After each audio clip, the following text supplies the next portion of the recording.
Washington, D.C. is the capital of the United States. Located between Virginia and Maryland on the north bank of the Potomac River, the city is home to all three branches of the federal government, as well as the White House, the Supreme Court, and the Capitol Building.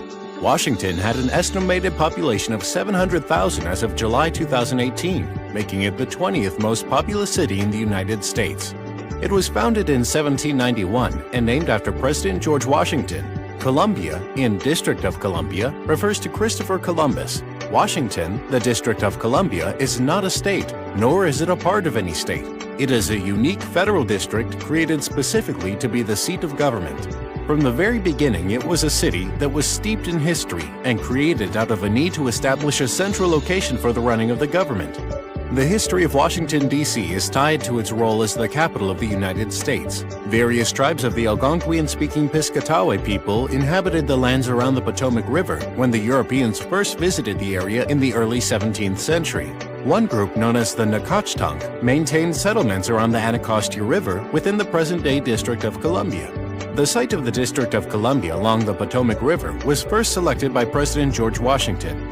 The city was officially founded in 1790 after both Maryland and Virginia ceded land to this new district to be distinct and distinguished from the rest of the states. To design the city, in 1791, George Washington appointed Pierre-Charles L'Enfant to devise a plan for the new city in which the federal territory would lay between the northeast shore of the Potomac River and the northwest shore of the Potomac's eastern branch. He planned a grid system, at which the center would be the Capitol Building. Progress was slow, but the U.S. government moved to Washington in 1800. In 1802, Robert Brent was appointed the first mayor of Washington.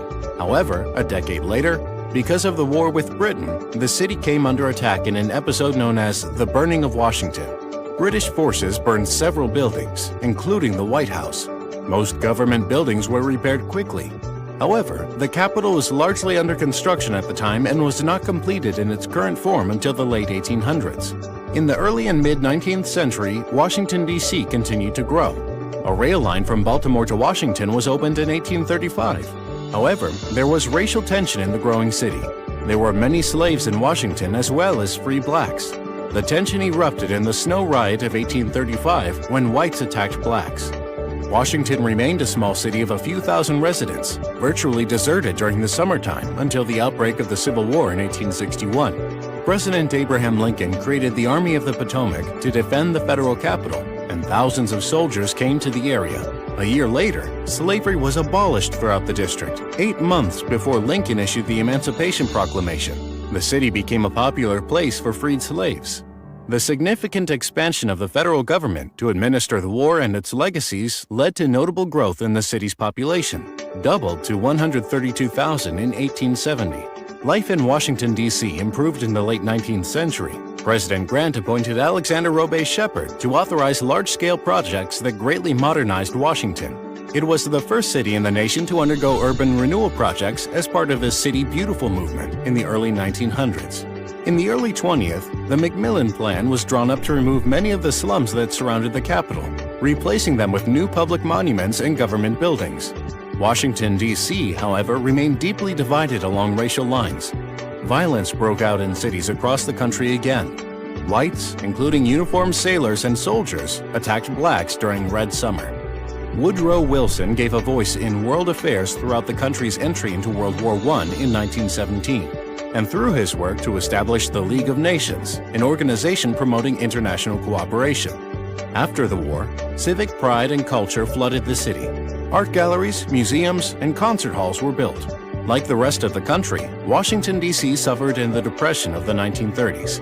At the same time, the city's population grew rapidly with the creation of additional federal agencies under the New Deal programs of President Franklin D. Roosevelt, during which most of the Federal Triangle buildings were constructed.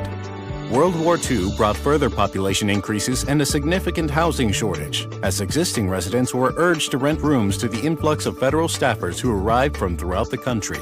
In 1957, Washington became the first major city in the nation with a majority African American population.